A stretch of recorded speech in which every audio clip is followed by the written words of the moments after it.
Pessoal, lembrando então, né, na catequese passada, nós começamos a ver os, sobre esse pacto, né, que Deus faz com o seu povo, quando Ele escolhe eles, tira eles do cativeiro rumo à terra prometida, para poder guiar eles não só nesse caminho, mas em toda a vida, né, durante o povo escolhido por Ele.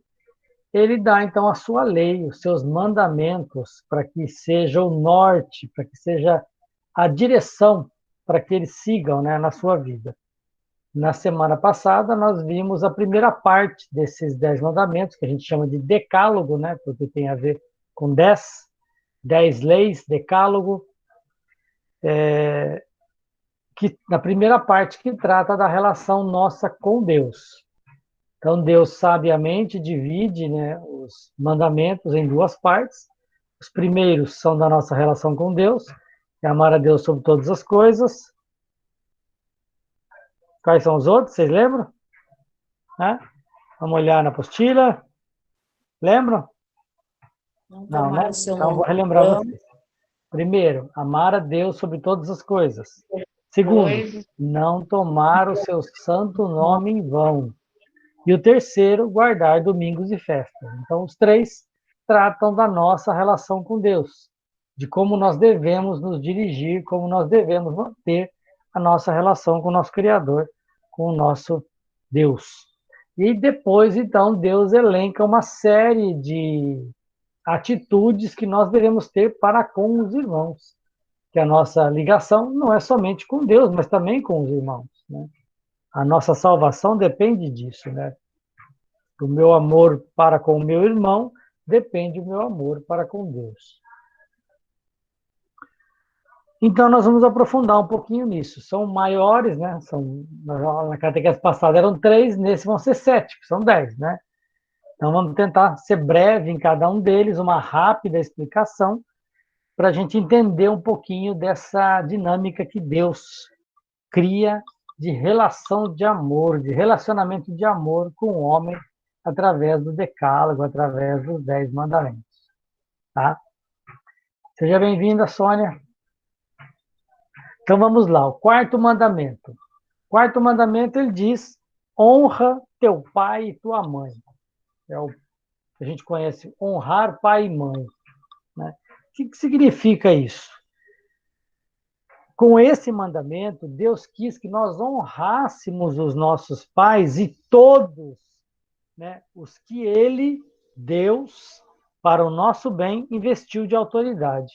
Então, a salvação da pessoa humana e da sociedade humana, ela está intimamente ligada ao bem-estar da comunidade conjugal e familiar. Né? O bem da sociedade depende do bem da família. O bem da família depende do bem da relação entre os membros desta família.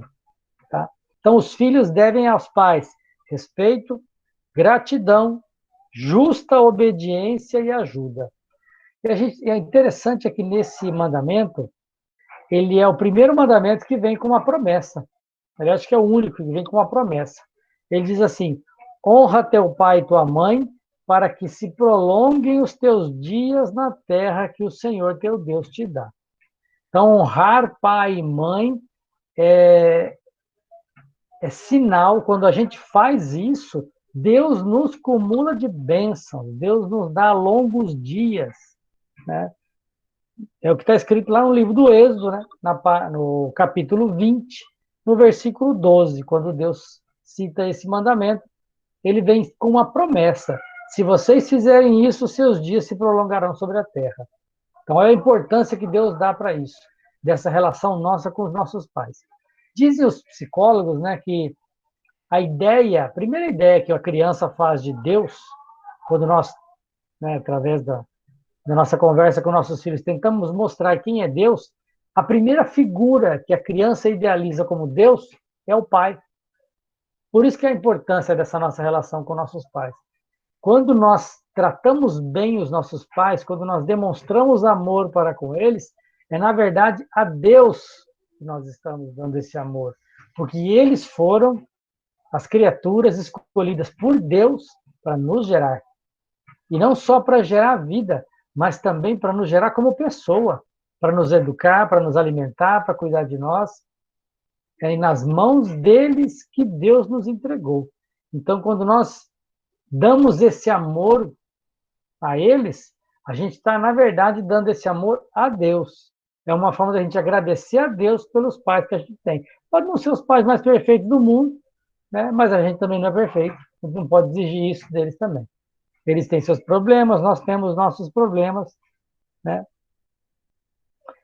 E esse quarto mandamento também lembra aos filhos a responsabilidade para com o cuidado dos pais, né? Para que a gente não abandone nossos pais na velhice, mas cuide deles na medida do possível, né?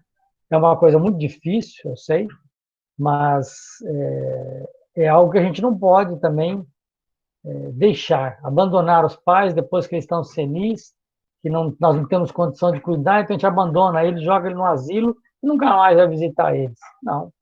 Mesmo que você não tenha condição de cuidar deles, né, que você entregue ele para alguém cuidar, mas a tua ligação de afeto não pode se perder. Mesmo que ele não lembre quem você é, mas você sabe quem ele é. Você sabe quem ela é. Né? Então, isso é muito importante. A gente não pode esquecer nunca disso, né? Honrar pai e mãe. O quinto mandamento fala de não matar. Ah, mas eu nunca. É igual aquela pessoa que vai confessar com o padre, né? O padre fala assim: me diz então quais são os seus pecados. Ah, padre, eu só não roubei nem matei, o resto eu fiz tudo. Bela confissão, né? Matar uma pessoa não é somente tirar a vida dela, mas ele é muito mais amplo, né? Ele vai além do ato de homicídio voluntário ou a cooperação dele. Entende a Santa Igreja que ele abrange não apenas a morte, mas também uma série de atitudes, né, que nós temos. Nós matamos as pessoas também com a língua, quando nós espalhamos uma história que a gente não sabe se é verdadeira, ou mesmo que saiba que é verdade, mas a verdade, como nos lembra o Papa Francisco, quando a verdade está eivada de caridade, não é verdade. Não deve ser dita. Não é de Deus. A verdade, quando está eivada de caridade, quer dizer, a verdade, quando está sem, não está junto com ela a caridade, o amor, essa verdade não vem de Deus. Porque Deus não quer o mal de ninguém. Não é porque aquilo é verdade que eu tenho que dizer para a pessoa, para machucar ela, para ferir ela. Isso aí não é justiça, isso é vingança. Né? O, o amar, o não matar o outro, não é só não tirar a vida dela, mas é respeitar ela como pessoa, como vida humana, como alguém querido, amado e estimado por Deus. Alguém que Deus colocou aqui na Terra. Então, quando a gente magoa uma pessoa, quando a gente destrói a moral dela, o aborto, né, entra nesse mandamento. E uma série de coisas, né? A eutanásia. Você sabe o que é eutanásia? Eutanásia é o que alguns países, especialmente da Europa, estão aprovando ultimamente. É uma situação de antecipar a morte de alguém que está no fim da vida. Por exemplo, uma pessoa que está em câncer terminal, não tem mais o que fazer, ou então está com Alzheimer, está com um monte de doenças, ela não tem cura. Então, para amenizar o sofrimento da pessoa, vamos tirar a vida dela. Vamos dar uma injeção letal e vamos matar ela para ela não sentir dor. Né? Isso é pecado. A gente não tem o direito de fazer isso. Mesmo que aquela pessoa esteja sofrendo, nós não podemos tirar a vida dela. De jeito nenhum. Nós não somos Deus, nós não podemos determinar o destino das pessoas. A gente tem que lutar pela vida. E o fato de ser incurável não quer dizer que seja intratável, incuidável. Não. A pessoa merece e deve receber todo o cuidado para amenizar a sua dor, né, para fazer com que ela tenha uma qualidade de vida melhor no final da sua vida. Mas nós não podemos tirar a morte.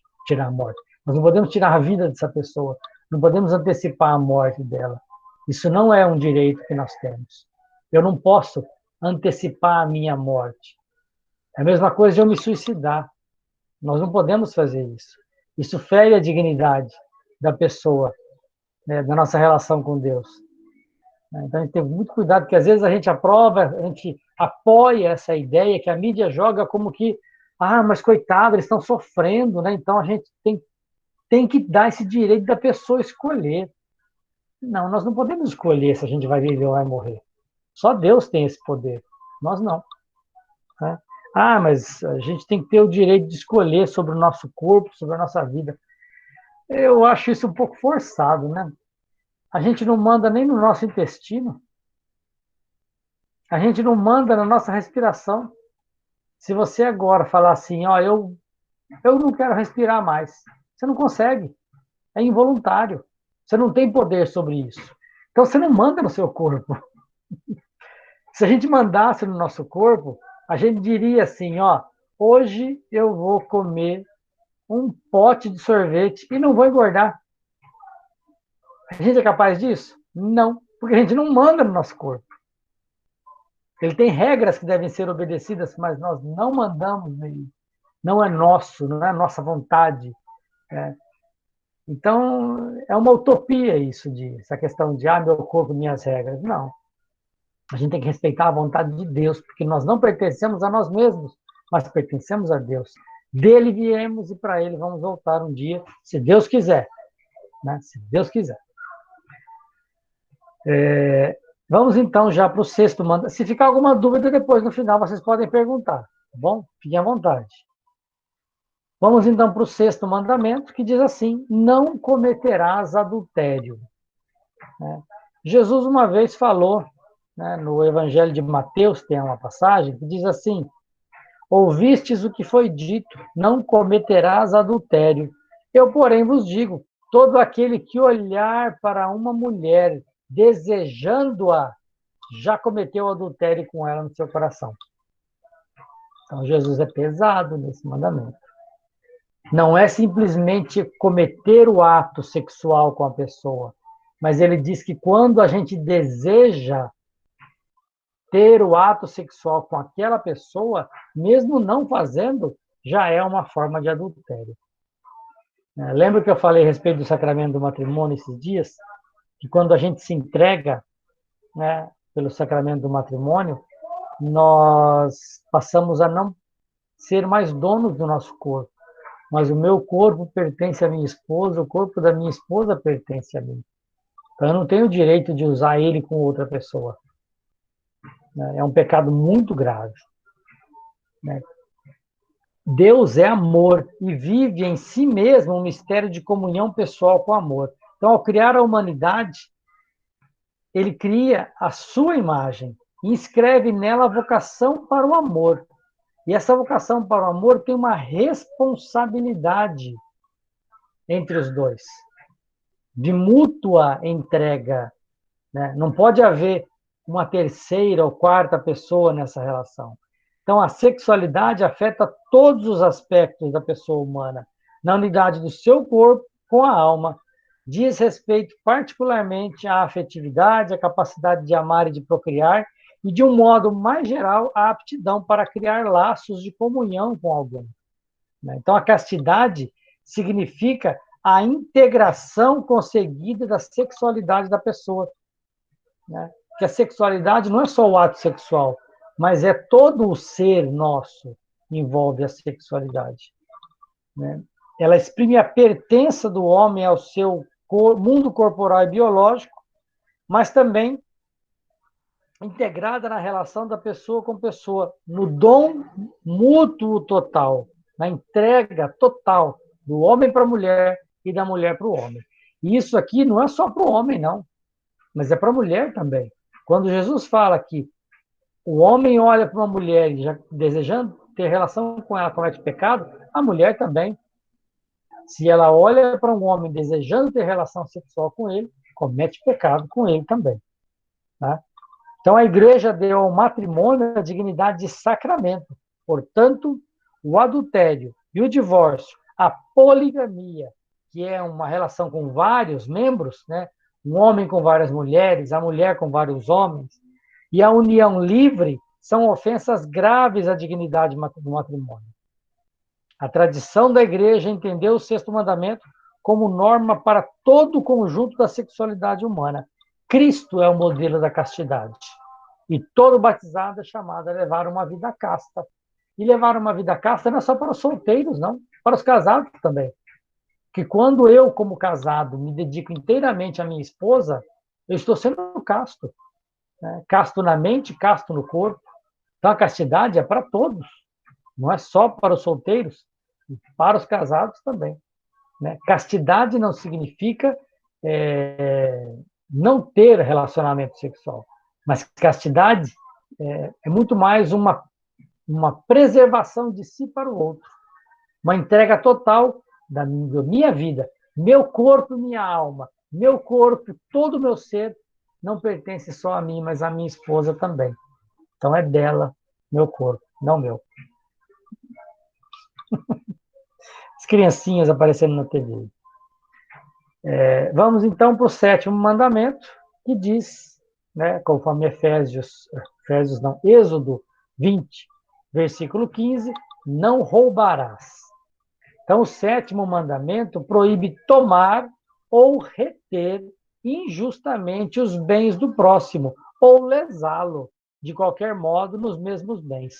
Ele prescreve, então, a justiça e a caridade na gestão dos bens terrestres e dos frutos do trabalho dos homens. Exige, então, em vista do bem comum, o respeito à destinação universal dos bens e ao direito da propriedade privada. A gente tem que lembrar sempre que esse direito à propriedade privada nunca pode ser absoluto, né? Se eu tenho uma propriedade que está causando mal, algum bem, e esse bem está causando mal para a comunidade, né, eu não tenho direito de pertencer desse bem que pertence a mim. Né? Ele nunca foi absoluto. Né? Tanto que essa questão de propriedade privada, na época dos juízes, né, na época quando o povo de Israel se instala na Terra Prometida, existia aquele chamado Ano do Senhor. A cada 7 anos, todas as dívidas eram perdoadas entre os judeus. Se uma pessoa teve que vender a sua terra, teve que dar a sua terra em pagamento de uma dívida, nesse ano da graça, essa terra era restituída para ele, era devolvida para ele, para que ele pudesse recomeçar a sua vida. Lembra quando Jesus entra na sinagoga de Cafarnaum e diz, né, hoje se cumpriu este mandamento, o ano da graça do Senhor, ele veio dar cumprimento. Né? O ano da graça que os judeus tinham, né, depois, na época de Jesus, eles já nem faziam mais isso, né? E daí os mais poderosos já não tinham interesse nisso e pararam de fazer isso, né? Perdoava-se as dívidas e devolviam as terras daqueles que tinham perdido por conta de pagamento de dívidas, né? Então, o bem de uma propriedade, posse dela, não pode ser algo absoluto. Não é justo, como no Brasil a gente tem, infelizmente, em várias partes do mundo, né? Pouca gente tem nas mãos tanta terra. Então, o não roubar, né, não é também só tomar alguma coisa do outro, mas a gente tem que lembrar sempre das nossas relações comerciais, que às vezes a gente faz isso com o outro, né? Eu sei que a propriedade dele, que aquele bem que ele está vendendo vale X, né? E eu, como sei da dificuldade dele, sei que ele está com dificuldade, precisando realmente daquele dinheiro, eu forço a negociação para baixar o preço para explorar o meu irmão. Isso também é roubar, né? Porque eu estou querendo ganhar acima do que é justo. A gente tem que lembrar sempre da justiça nas nossas relações comerciais, né? Infelizmente existe uma cultura, né, de que se a minha propriedade vale 100, se eu vou vender para o outro eu peço 200 ou 150, né? Isso também não é justo. O preço justo é o preço justo, né? Então a gente tem que tomar muito cuidado nisso também, que a gente acaba cometendo esse pecado achando que está fazendo uma coisa muito certa, né? Esse, então, é o sétimo mandamento. Vamos para o oitavo. O oitavo mandamento, não apresentarás falso testemunho contra o teu próximo, né? O oitavo mandamento proíbe a gente falsificar a verdade nas relações com os outros. Essa prescrição moral decorre da vocação do povo santo para ser testemunha de Deus, que quer a verdade. Né? O nosso Deus é um Deus da verdade. Ele quer que a gente sempre exprima a verdade nas nossas relações com os irmãos. né? Esse é o certo, esse é o correto. Exprimir a verdade nas relações, seja comerciais, seja pessoais. Então, não é justo eu inventar uma mentira de alguém. Isso não é certo, né? Se a gente for ver, de repente pode até ser uma forma de a gente matar a pessoa, quando a gente inventa uma história, quando a gente mente sobre aquela pessoa, né? Porque realmente, se a gente, dependendo do que a gente fale, pode destruir a vida da pessoa. Então, quando a gente não tem certeza, não fala. Se a gente sabe que aquilo lá pode prejudicar o meu irmão, pode causar um dano na vida dele, não fala. Fala com ele primeiro, né? Depois você pode falar com os outros se ele autorizar, né? Mas a gente tem a mania de sabe alguma coisa de alguém, em vez de conversar com aquela pessoa e tentar, às vezes, até uma correção fraterna, a gente prefere espalhar para os outros, mesmo sem a gente saber se isso é verdade ou não, o que é muito grave, né? Ah, mas eu só falei com o meu amigo, mas teu amigo conhece outro amigo, que tem outro amigo, isso roda, né? Quando a pessoa vê, a reputação dela está destruída, ela vira vítima de chacota, de, sei lá, uma mentira correndo e ela não está nem sabendo, né? Sem dar a ela o direito dela se defender, o que é muito grave isso, tá? Mas vamos então para o nono mandamento. O nono mandamento é: não desejarás a mulher do próximo. E ele tem uma íntima ligação com aquele mandamento da, da castidade, né, do adultério. Não cometerás adultério. Está intimamente ligado a isso. Não desejarás a mulher do próximo. Esse mandamento é uma verdadeira norma do amor. Tanto o amor nos relacionamentos humanos, quanto o amor em relação a Deus. Pois não seremos fiel a um se não formos fiéis ao outro. Lembra?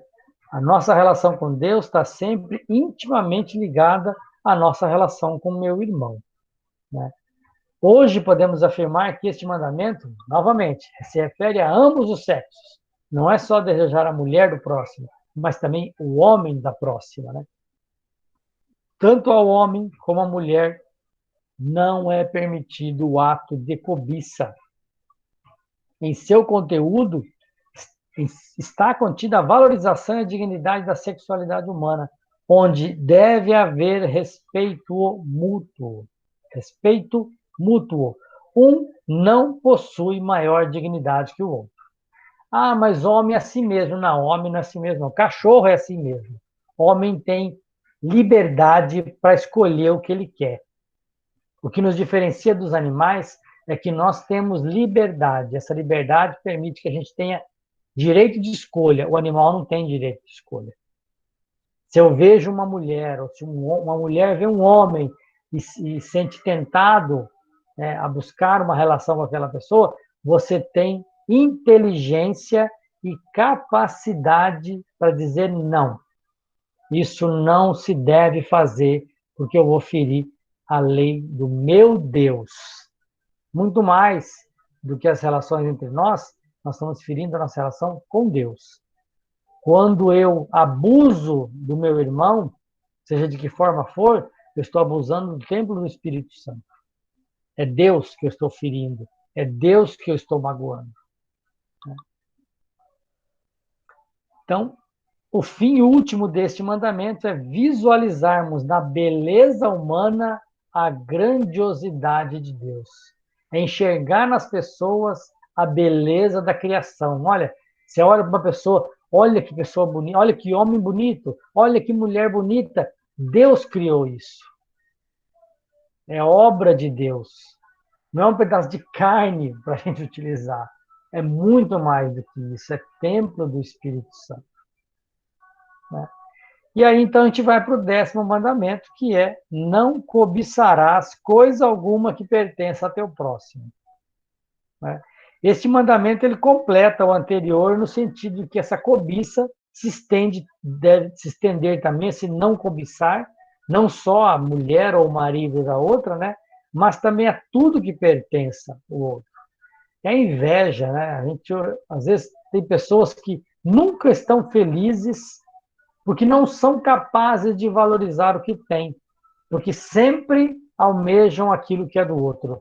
A grama do vizinho é mais bonita, o carro do vizinho é mais bonito, a casa da vizinha é mais bonita, o cachorro do vizinho é mais bonito. O que eu tenho nunca é bom, não me satisfaz. Eu estou sempre querendo o do outro, o meu não serve. Aí quando eu adquiro do outro, perde a graça. Mas sabe por que acontecem essas coisas? Que nós temos dentro de nós um poço infinito e que por mais que a gente coloque coisas lá dentro que são finitas, isso nunca vai ser preenchido. A única coisa que preenche o infinito que habita em nós é Deus, o amor de Deus, que é também infinito. Então não adianta a gente buscar, a gente preencher as nossas carências com coisas, com objetos, com bens, não vai preencher. Os bens e os objetos que são colocados na nossa vida, que são entregues a nós, eles devem ser usados por nós. E não a gente deve permitir que eles nos usem. Nós não podemos ser escravos desses bens, mas devemos usá-los e, de preferência, para fazer acontecer aqui já o reino de Deus. Então, se eu tenho um carro, que esse carro possa ser, de repente, utilizado também para gerar vida para as pessoas, né? Se eu tenho algo, um bem, uma casa, qualquer coisa que eu possua, que isso seja para a glória de Deus, que isso seja para gerar vida na comunidade. Não algo simplesmente para ter no meu nome, né? Porque a nossa missão de construção do reino de Deus começa desde o momento que a gente nasce e só termina quando a gente morre, né? Quando a gente vai para a plenitude de Deus.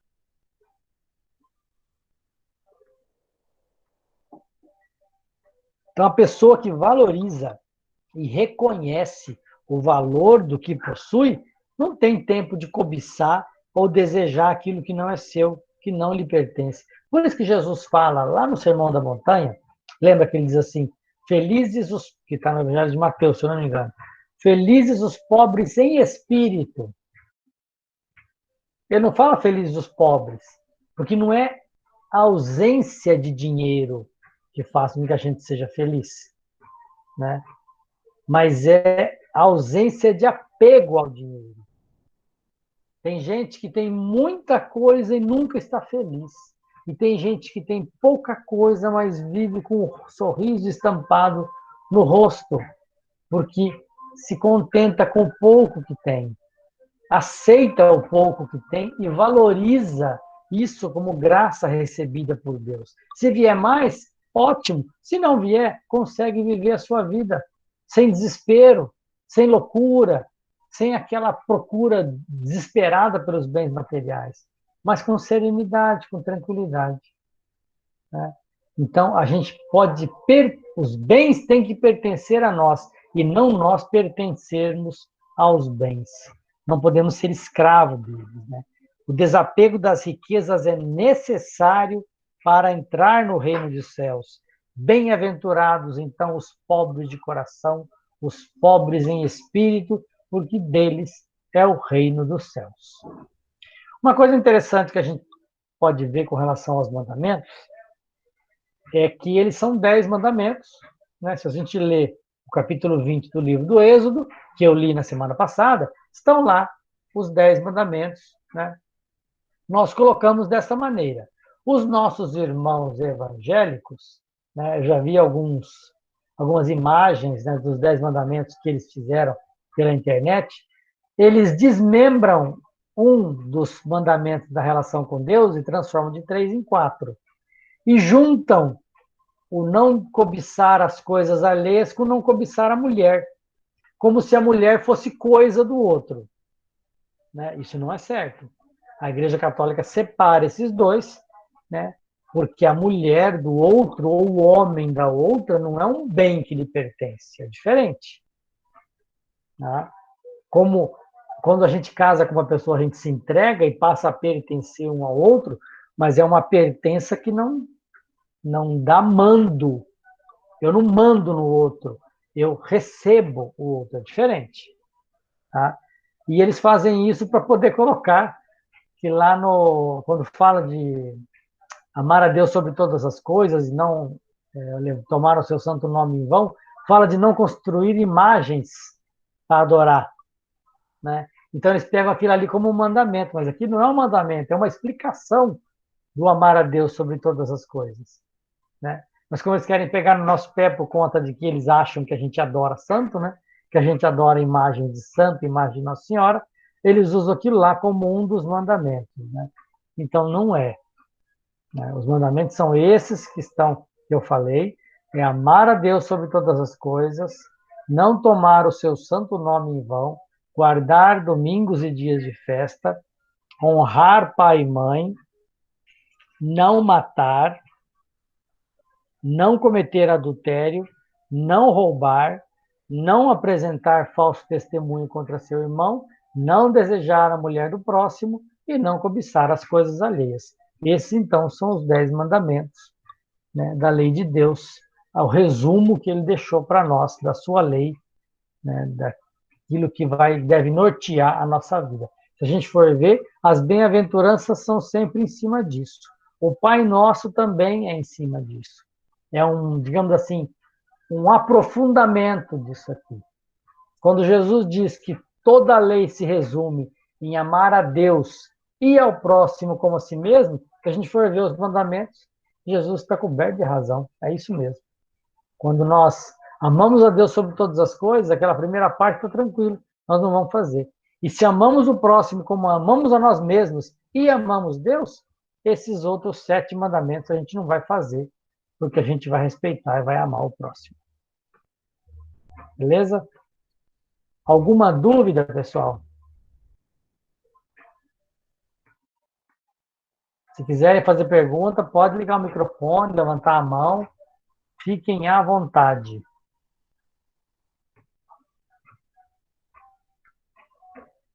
Se não, então, nós vamos encerrar esta catequese, agradecendo mais uma vez a presença de vocês, né? Vamos, então, pedir a Nossa Senhora que nos ilumine e abençoe, né? Ela que tem sido a nossa condutora, a nossa guia nesse processo catecumenal, que ela possa motivá-los, né? Incentivá-los a não desistirem no caminho e a manter esse caminho que eu tenho certeza vai ajudar vocês na construção da sua fé.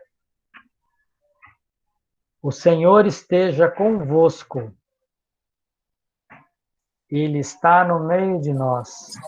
Elevemos então o nosso coração até Deus, rezando juntos a oração da Ave Maria. Ave Maria, cheia de graça, o Senhor é convosco. Bendita sois vós dentre as mulheres, e bendito é o fruto do vosso ventre, Jesus. Santa Maria, Mãe de Deus, rogai por nós, pecadores, agora e na hora de nossa morte. Amém.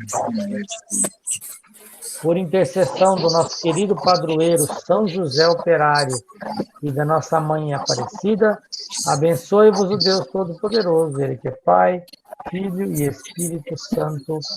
Amém. Obrigado, pessoal, e até semana que vem. Fiquem com Deus. Não esqueça de assistir o vídeo que vocês não assistiram ainda, tá? Um abraço e fica com Deus.